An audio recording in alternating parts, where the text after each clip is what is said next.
जबकि पूरा घर शहीद हो चुका था, पर्दा नहीं छोड़ा था। तू 10 मुहर्रम के सबील के नाम पे मेले में उतर आई, उनके अकबर का गला कटा, पर्दा नहीं छोड़ा। असगर के तीर लगा, पर्दा नहीं छोड़ा। इमाम अली मकाम के गले पे खंजर चला, ज़ैनब बाहर नहीं निकली।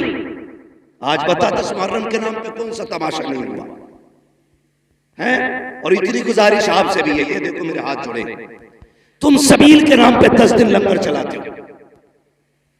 कहता जी 10 दिन से लंगर चल रहा है, और जब तहकीक करो पता चला दुनिया खा के जा रही है, सगे बाप के लिए इसने एक लुकमा नहीं दिया लंगर में से।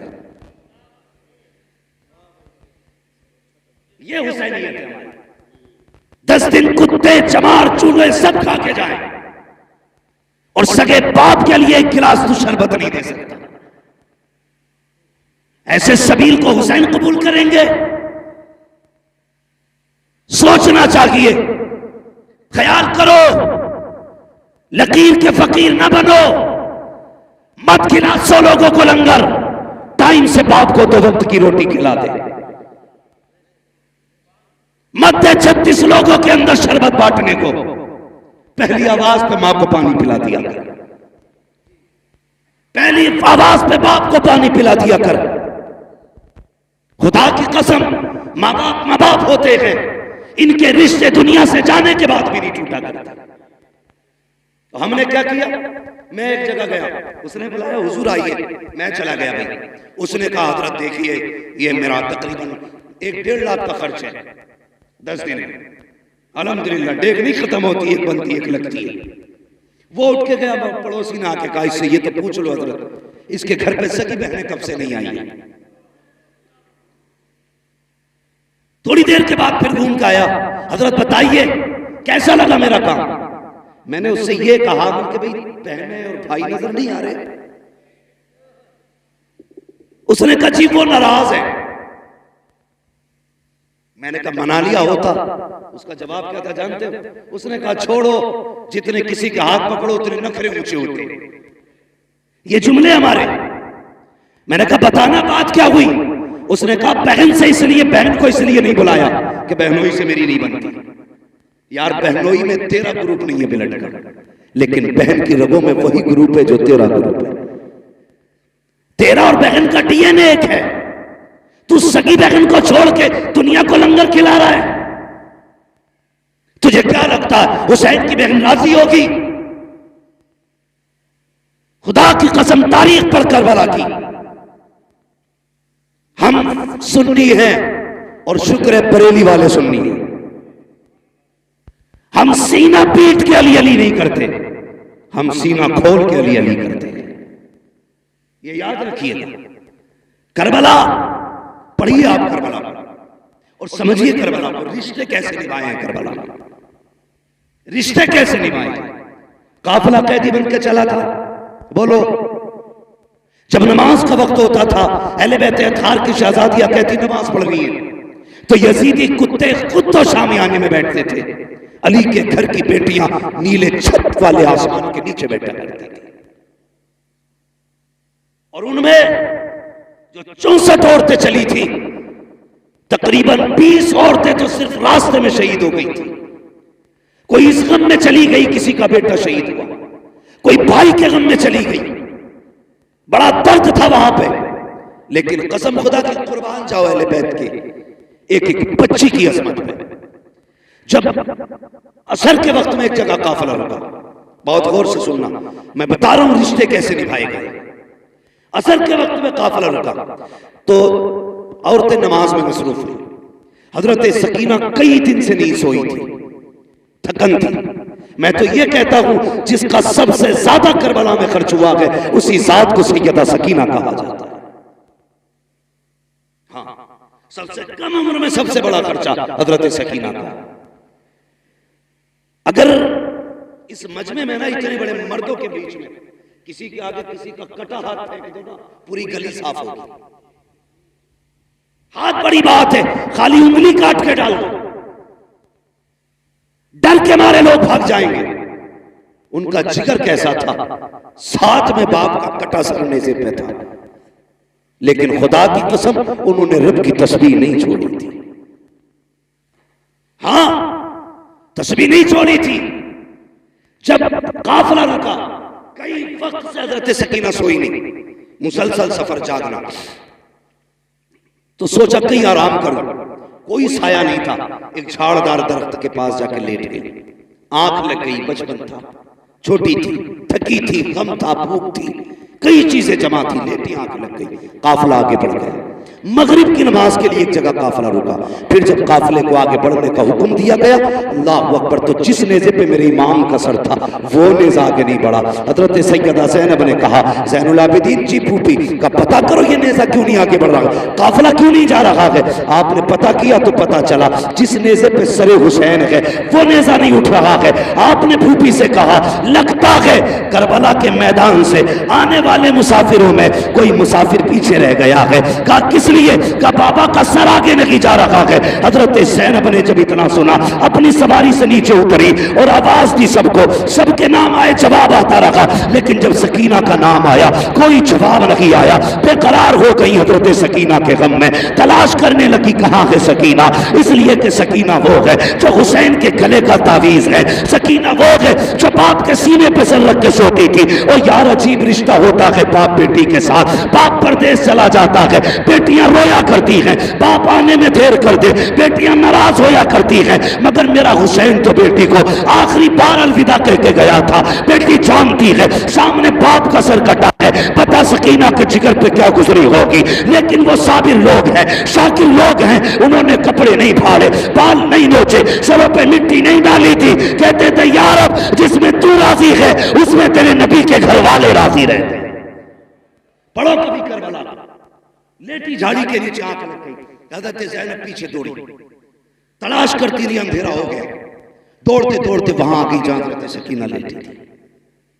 तवज्जो है, समझ में आ रही है आपकी मेरी बात? कहां ही जहां पे हजरत सकीना लेटी हुई थी।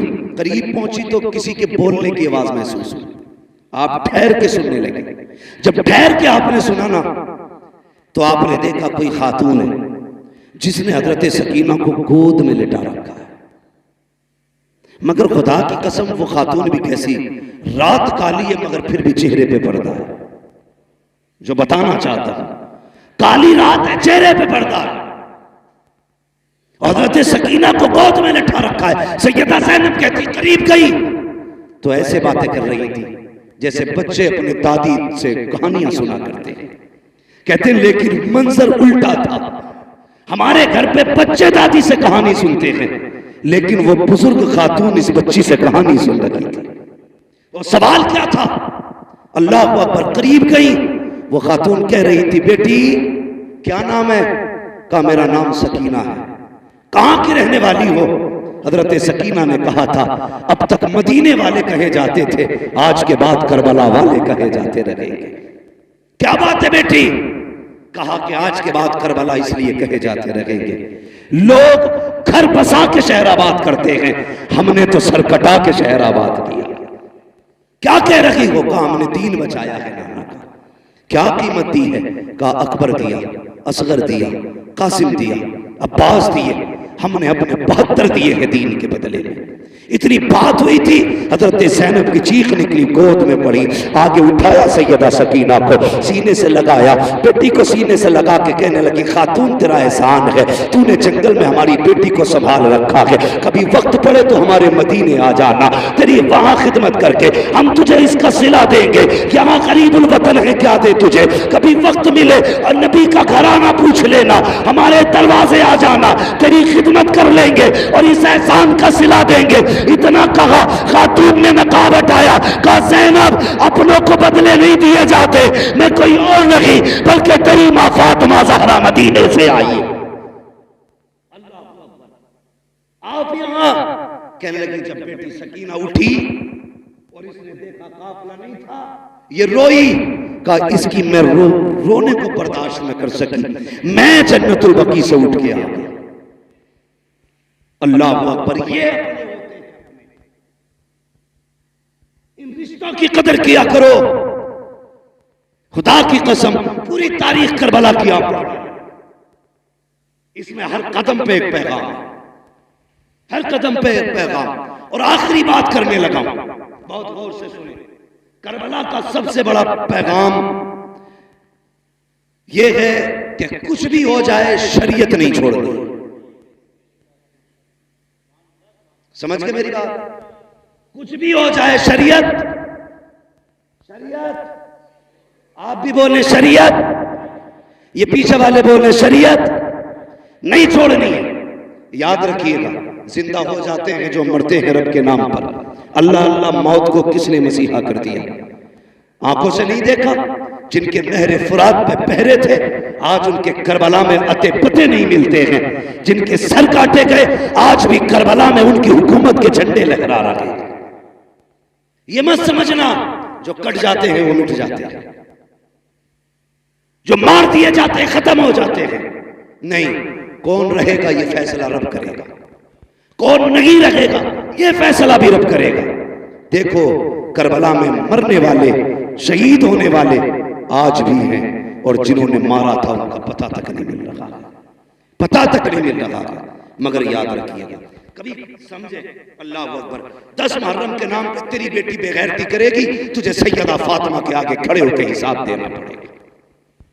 मैं नहीं कहता तुम्हारी बेटी का हिसाब मौलाना रावत नहीं देंगे, मौलाना अशफाक नहीं देंगे, ये उलमा तुम्हारी बेटियों का हिसाब नहीं देंगे, तुम दोगे। तुम सैयदा फातिमा कलाई पकड़ के पूछेंगी, बता मेरे बाबा की शरीयत इतनी मुश्किल थी कि तुझसे चंद ग्राम का दुपट्टा सर पे न रखा गया?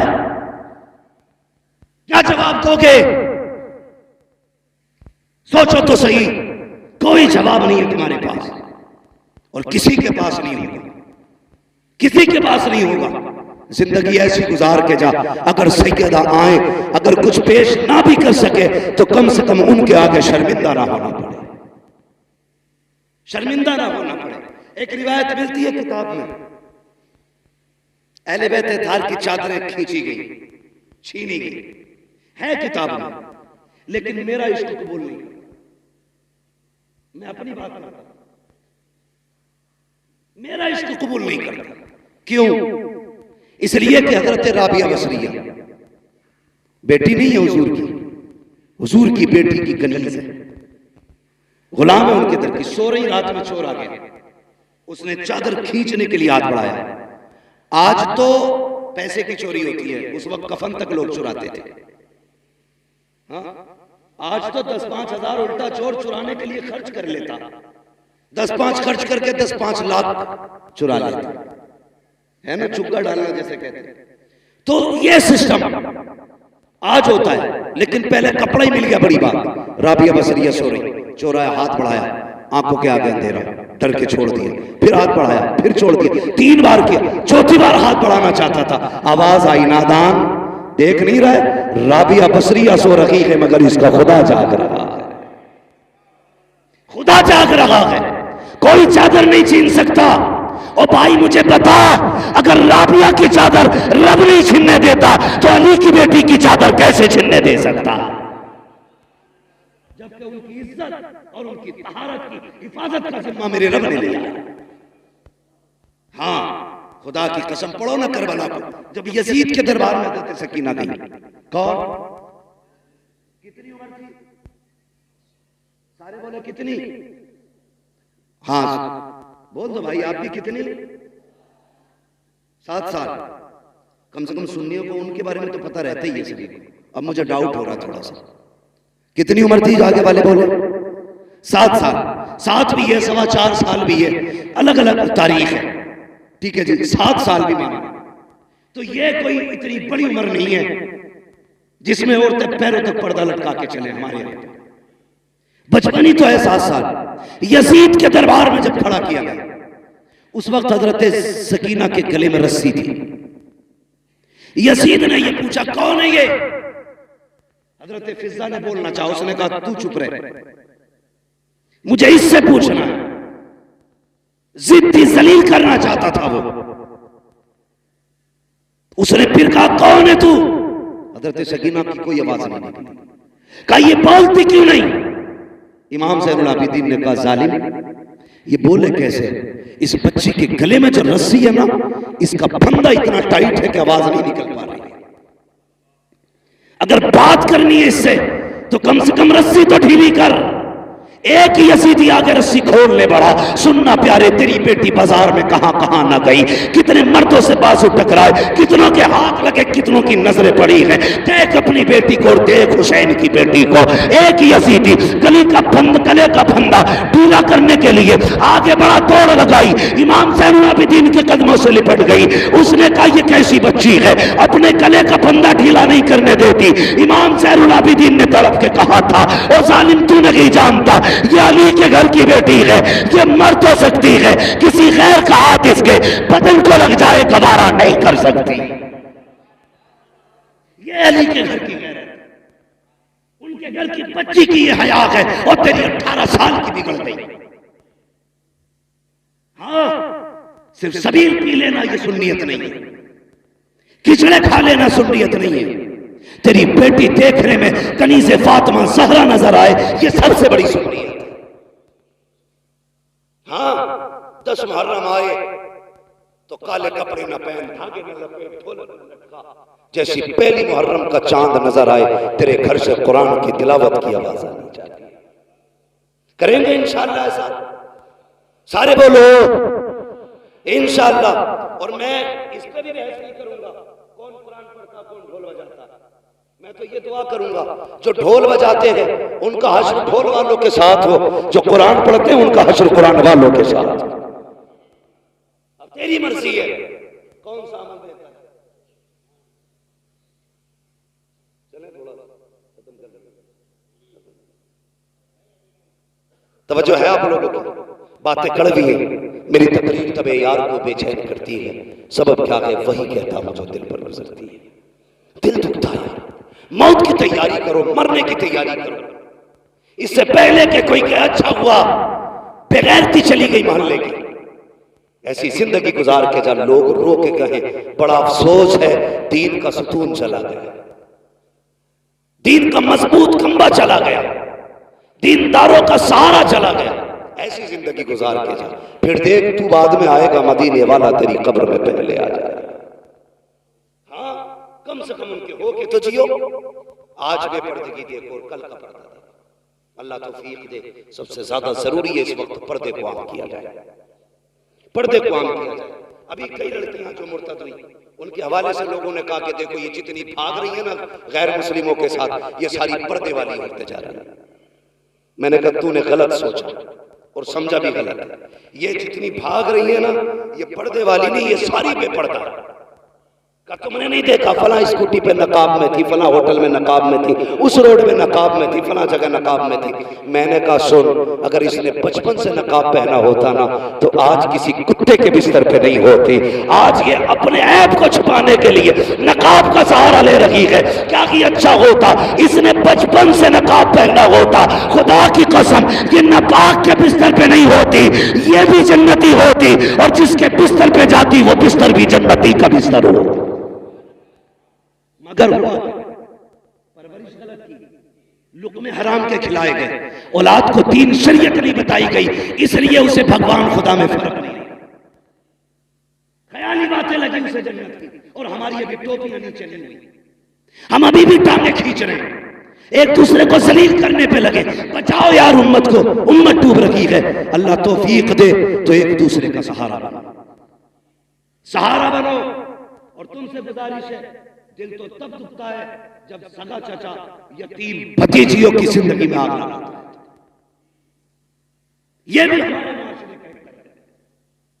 सगा चाचा भतीजियां यतीम हो गई, बाप नहीं है उसके लिए, इससे बड़ा और क्या गम होगा। मगर जब उसकी बेवा मां किसी तन जतन से बेटी का रिश्ता करती है अपने रिश्ते के अंदर, तो सगा चाचा फोन करके कहता जी तुमने ऐसे ही रिश्ता कर लिया, मुझसे पूछा तक नहीं, कल कुछ मत कहना मुझसे, ये कह के फोन काट देता। बस इतना काफी होता है, एक यतीम बेटी की जिंदगी में एक और तूफान आ जाता है। मैं उन चचाओं से गुजारिश करूंगा, अगर यतीम बेटी का सहारा न बन सको तो कम से कम उनकी मुसीबत का सबब भी न बनना। जैसे तेरी अपनी बेटी वैसे तेरे भाई की बेटी है। आज तेरा भाई नहीं तो तेरी जिम्मेदारी है। और अपनी भतीजियों को जलील करने के लिए फोन करके कहता ससुरालों में ला तो रहे बारात, मिलने वाला कुछ नहीं है। शर्म आनी चाहिए। सिर्फ 10 दिन के लिए मुसलमान बनते हैं हम, बाकी दिन की जिम्मेदारी है और हिसाब कौन देगा? इतने जालिम मुआशरे में जी रहे हम लोग, सगा चचा भतीजियों का नहीं। बदलो अपने आप को और सीने में दर्द पैदा करो।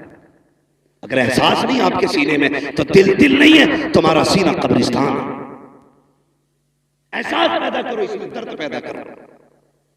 फरमाया गया अगर तेरा दिल पत्थर है तो 2 काम किया कर। नंबर 1 कुरान पढ़ा कर, नंबर 2 यतीमों पर शफकत किया कर। तेरा दिल नरम हो जाए। लेकिन दिल पत्थर हो गए, कोई मसला नहीं है, कोई मतलब नहीं। खुदा की कसम पर्दा समझना तो तुझे बताऊं पर्दा, जरा कह दे या रसूल अल्लाह। मैं सारी बात अली के घर से कर रहा हूं, हजरत अली के घर से। अल्लाह का शुक्र हम बरेली वाले, हम हजरत अली को भी मानते हैं, हजरत उस्मान गनी को भी मानते हैं, हजरत उमर को भी मानते हैं, हजरत अबू बकर सिद्दीक को भी मानते हैं। हम सबको मानते हैं इसलिए कि हम बरेली वाले। और आला हजरत ने तो हमें एक सबक दे दिया, अहले सुन्नत का है बेड़ा पार, असहाबे नुजूम नज्म है और नाव है इतरत रसूलुल्लाह की। हाँ भाई, अपने आप को बदले और कोशिश ये करें कि एक दूसरे का दर्द बांटेंगे। किसी की बेटी के कपड़े नहीं नोचेंगे, किसी को जलील नहीं करेंगे। अगर मदद ना भी कर सकते तो किसी से खुशियां नहीं छीनेंगे। किसी को यतीम देखा करो, शुक्र अदा किया करो और अपनी बच्ची समझ के उसके सर पे हाथ रखा करो। ये सोचा करो इसकी जगह पे मेरी बेटी भी तो हो सकती थी, भाई की जगह पर मैं भी तो कब्र में हो सकता था। कभी भी यतीम भतीजियों को अपनी बेटियों से अलग न समझना, क्योंकि हमारे दीन ने हमें क्या कहा? फरमाया अगर बाप नहीं है और तू चाहता बाप की खिदमत का अल्लाह तुझे सवाब दे, फरमाया फिर चचा की खिदमत किया कर। रब ने बाप के कायम मकाम चचा को रखा है, तो फिर चचा की जिम्मेदारी नहीं है भतीजियों का ख्याल रखे? बोलो है कि नहीं? जिम्मेदारी है ना फिर चचा की कि भतीजियों का वो ख्याल रखे, पर्दा देके। अल्लाह को ये करबला शरीफ का सफर मुकम्मल जब हुआ था तो इसकी जब वो नापी गई ना लंबाई, तो मुअर्रिखीन ने तहकीक की तो 5600 मील मुसाफत बनी है इसकी। 5600 मील, इतना लंबा सफर सैयदा ज़ैनब ने किया, अली की बेटी ने। और यार खाली चल के नहीं आई है, दुखड़े रो के नहीं आई है, सफर करती आई है, कुरान पढ़ती आई है। जब ये सफर मुकम्मल हुआ था सैयदा ज़ैनब के 72 कुरान मुकम्मल हो चुके थे। ये है कुरान वाले लोग, ये है कुरान वाले लोग। हमें तो घुंघरू बांधने से कब खोलोगे कुरान को? भाई एक बात और कह दूं, बुरा ना मानना, बड़ी बात है छोटा मुंह, ये बात कह रहा हूं। अली के और भी बेटे थे, लेकिन नेज़े पे कुरान सिर्फ हुसैन ने पढ़ा। और भी बेटे थे, अली के सारे बेटे शान वाले। हाँ, हजरत अली के सारे बेटे शान वाले, लेकिन नेज़े पे कुरान हुसैन ने पढ़ा। दुनिया कहती है हुसैन का कमाल है, मैं कहता हूं ये सैयदा फातिमा ज़हरा का कमाल है।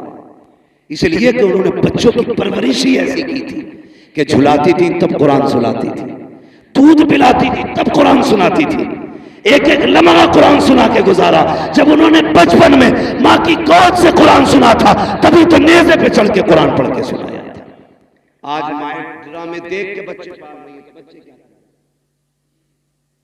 डांस करेंगे मुहर्रम के नाम पे, तमाशे करेंगे सुन्नियत के नाम पे। वो बच्चे बेगैरत हैं जो अपने दीन को नहीं समझते, उसका मजाक बनाते। वो माए कामयाब माए नहीं है जो अपने बच्चों को दीन और शरीयत की तालीम न दे सके। इसलिए मेरी गुजारिश है अपने बच्चों को दीन सिखाएं। हजरत सैयदा ज़ैनब ने पूरा सफर किया, लेकिन बेपर्दा नहीं, पर्दे के साथ किया था, पर्दे के साथ किया था। आखिरी वक्त जब विसाल का आया, हजरत अब्दुल्लाह इब्न जाफर ने कहा था ज़ैनब मैं जानता हूं नाना की शरीयत यह है कि औरत बीमार हो जाए तो तबीब को हाथ दिखा सकती है। हजरत सैयदा ज़ैनब ने क्या कहा था? कहा ये शरीयत है मुस्तफ़ा की, मुझे तस्लीम है। लेकिन एक सबक मैंने करबला में अपने भाई से भी सीखा था। कहा क्या? कहा था कि उनके गले पे खंजर चल रहा था, मैं पर्दे से देख रही थी, मेरा जी चाहता था कि आखिरी वक्त भाई का सर मेरी गोद में हो। लेकिन हुसैन ने कहा था अगर मेरी लाश की बोटी बोटी भी हो जाए ज़ैनब पर्दा नहीं छोड़ना। का एक शरीयत वो है जो तुम मुझे नाना की बता रहे हो, एक वो है जो हुसैन ने बताई है। कहा हम अली के घर वाले हैं, हम मर सकते हैं लेकिन डॉक्टर को भी हाथ दिखाने नहीं जाए। अब बता तेरी मेरी बेटी का क्या मामला होना चाहिए, इसलिए पर्दे को लाज़िम करेंगे इंशाअल्लाह। अल्लाह ताला हमारे इनकी नस्ल को करबला वालों का सदका अता फरमाए, इमाम ज़ैनुल आबिदीन की खैरात अता फरमाए, मुस्तफ़ा जान रहमत की औलाद का सदका अता करे। याद रखिएगा काम इतने अच्छे इमरान भाई कर गए हैं, कोई हाथ ना भी उठाए उनकी कब्र में जन्नत की खिड़कियां खुली रहे। इसलिए कि कहीं असातिज़ा की तनख्वाहें, कहीं तलबा का इंतजाम, कहीं किसी पढ़ने वाले का इंतजाम, कहीं किसी मौलवी की मदद। कितने काम तो ऐसे थे जो पर्दों में होते थे, कोई नहीं जानता था, या तो इमरान जानता था या पैदा करने वाला खुदा जानता था। कितने ऐसे काम कर गए हैं कि जब तक उन कामों का असर रहेगा उनकी कब्र में जन्नत की ठंडी हवाएं आती रहेंगी। इतने उलमा का आ जाना यकीनन यह हमें बताता है वो शख्स जन्नती है, वो शख्स जन्नती है। वरना इतने सारे उलमा और ऐसे ऐसे उलमा खुदा की कसम जिनसे मुलाकात करने के लिए लोगों की जूतियां खिंच जाती हैं, आज वो इस महफिल की जीनत खुद बने हैं।